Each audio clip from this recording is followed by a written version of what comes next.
in 1917, and in 1959, you began your career in the plant, learning various cuts of meat. But between then and 1965, when you became Vice President of Sales, a number of fateful experiences intervened. Now, all of you, come with me now. Come with me now to New York City, to the famed Metropolitan Opera House, where you, an impressionable young man from a beef family in the Midwest, had your first encounter with ham.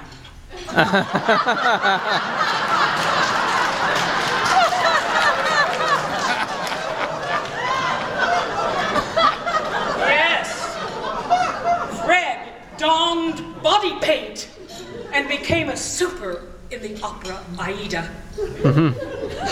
It was rumored he was so starstruck by the experience that he refused to wash off the body paint until he returned home to Omaha, and family concerns about a case of jaundice prompted him to wash it off. But he could not so easily remove his new infatuation with opera. Learning that the historic Metropolitan Opera building was to be demolished, and not understanding they were building a new building, he reluctantly returned to Omaha and resumed his career in beefsteak. But is it a coincidence that shortly thereafter he joined the board of the fledgling Omaha Civic Opera Society? I think not. Now come with me to the opera experience, where you learned the true meaning of cash flow. On that day, you received a panicked phone call from costume mistress Connie Battaglia. The rental costumes from Malabar were at the train station, but they would not be released without full payment of the bill. Oh, what to do? The shoebox under the bed of Treasurer Mary Thiroux was empty. Fred rushed to the bank and withdrew every penny, every pitiful penny of his personal savings, and rescued the ransomed Raymonds, thus saving the day, and unfortunately, starting a new tradition for yourself.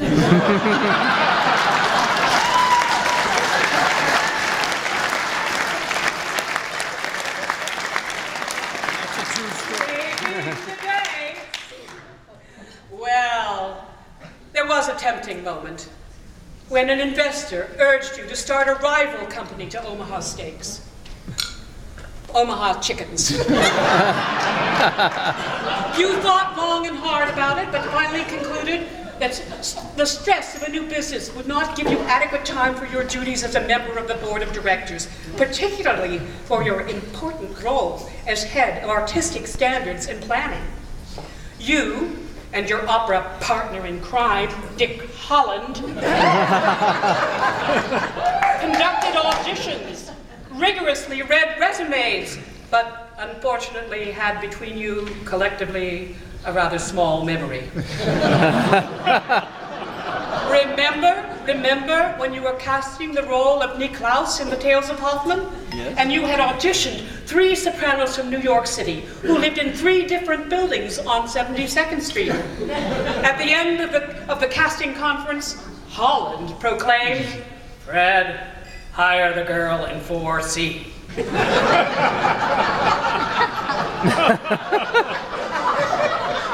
Sadly, at that time, neither of you could distinguish between 4C and high C.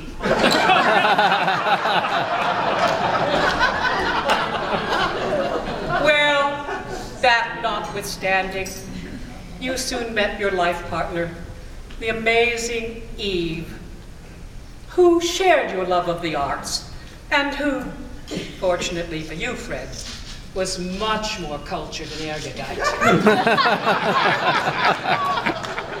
With her support, you continued your role as problem solver and rescuer. For example, remember that ill-fated production of Madame Butterfly? Your Pinkerton, with the arrogance, optimism, and stupidity that only a tenor can display, had booked himself for another performance in Michigan between the Omaha performances. And then the blizzard struck. He was stuck in another state. Without missing a beat, Fred called the famed tenor from Tarkio, Bruce Gardner, who knew the role and was only 80 miles away in good weather. Ice, snow, detours, and frequent urgent rest stops notwithstanding, he arrived in time to don the costume and sing the fateful last 15 minutes of the opera for the student matinee. Of course, if Pinkerton had never returned, those students might have thought that Butterfly and her son led a long and contented life together. But that is not opera. No happy endings. As a relieved Fred declared from the wings, the audience must be thrilled, which of course is the true source of the Omaha Steaks "you must be thrilled" policy. Promising a refund or replacement under any circumstances. Well, wisely, he never extended that policy to the opera. That brings us to this evening, another fateful evening. The entire nation is grateful, Fred, that, as you once declared, you decided to spare the world further exposure to your singing.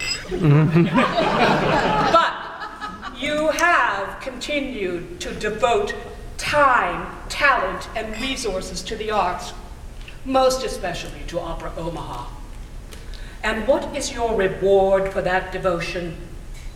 As to be expected, condemnation to a lifetime of further philanthropy, passion for the opera, and the gratitude of opera goers everywhere. I, the ghost of opera past, salute you, as do all those stars, opera devotees, and supporters of opera in Omaha who have preceded you and now take their bows under the great proscenium arch of heaven.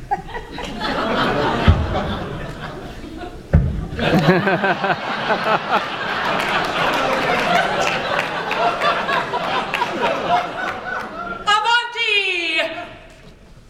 Julia, I'm coming.